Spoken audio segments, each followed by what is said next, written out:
2 sets. So he will have at least one final where he's the only person starting on new tyres. Now, oddly, Victor Phil, because had 2 bad runs early on, if he can get high up, actually those tyres have hardly had any use in them. So it's curious to a tyre attack. It does seem very much now that it is advantage Volker.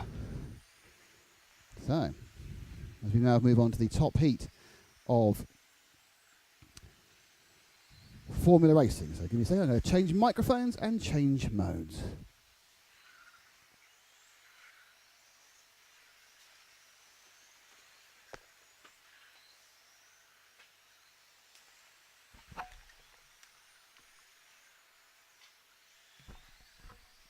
So Mark Reinhard relatively downbeat for a man who's just taken a particularly good TQ, but obviously he was a bit worried he didn't get the previous one. He's lost tyres, and the things it's very difficult for you to mix and match things. Anyway, so this is the 4th round of qualifying for F1, the second race, and it's Gosvig who's leading this one out in car number 2.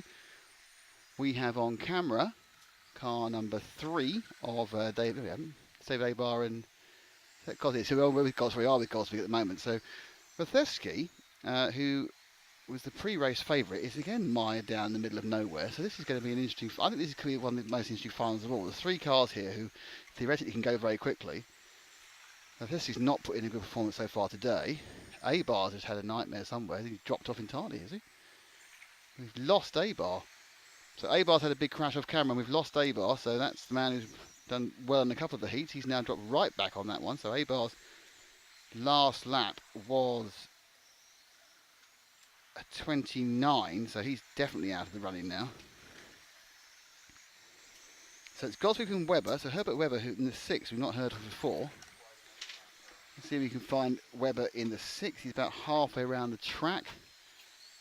Very small numbers here, very difficult to see people. There we are. Right, he's the white into orange car just coming through the X-ray R now. This is Herbert Webber, who's our 2nd place man, or was. And he, as soon as we come to him, he's dropped down with a bad lap to about 5th. Let's give him a bit of love. Not had Herbert on the camera before. Quite a nice looking scale Formula 1 car. Aping, but not entirely copying, the famous McLaren colours of the 80s and early 90s. Nice bit of modern flourish of the fade between the 2 colours.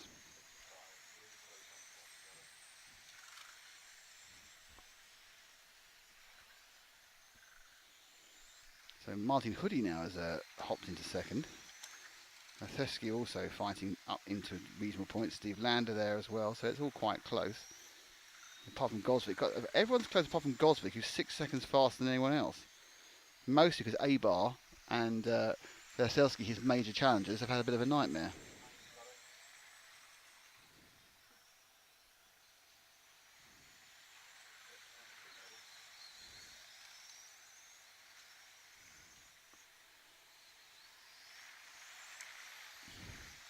All screaming to the cars going through you on your camera now. Oh!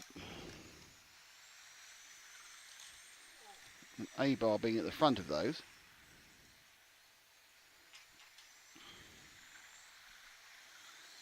It's a long, long way from being near the front of this whole thing.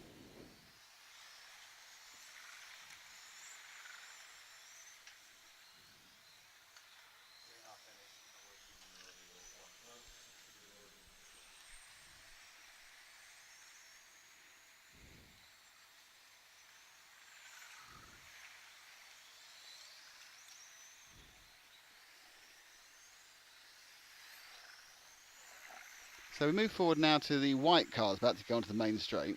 That is Martin Hoodie, who I think who said he didn't have a proper painted body. I think he tried a proper painted body. He's gone back to the white one.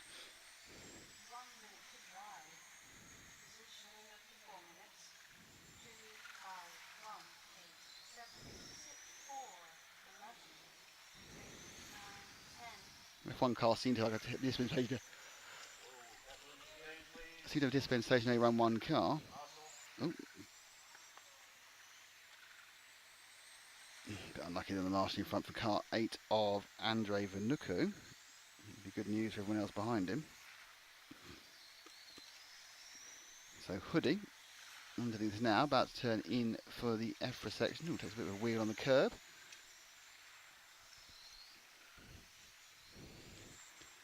Imagine how much smaller a 1/10 scale F1 car is than a 1/10 scale touring car. And in real life, there's not that much difference between them. You know, obviously the touring car's much higher. I think the interpretation of 1/10 scale has been quite liberal on some of them.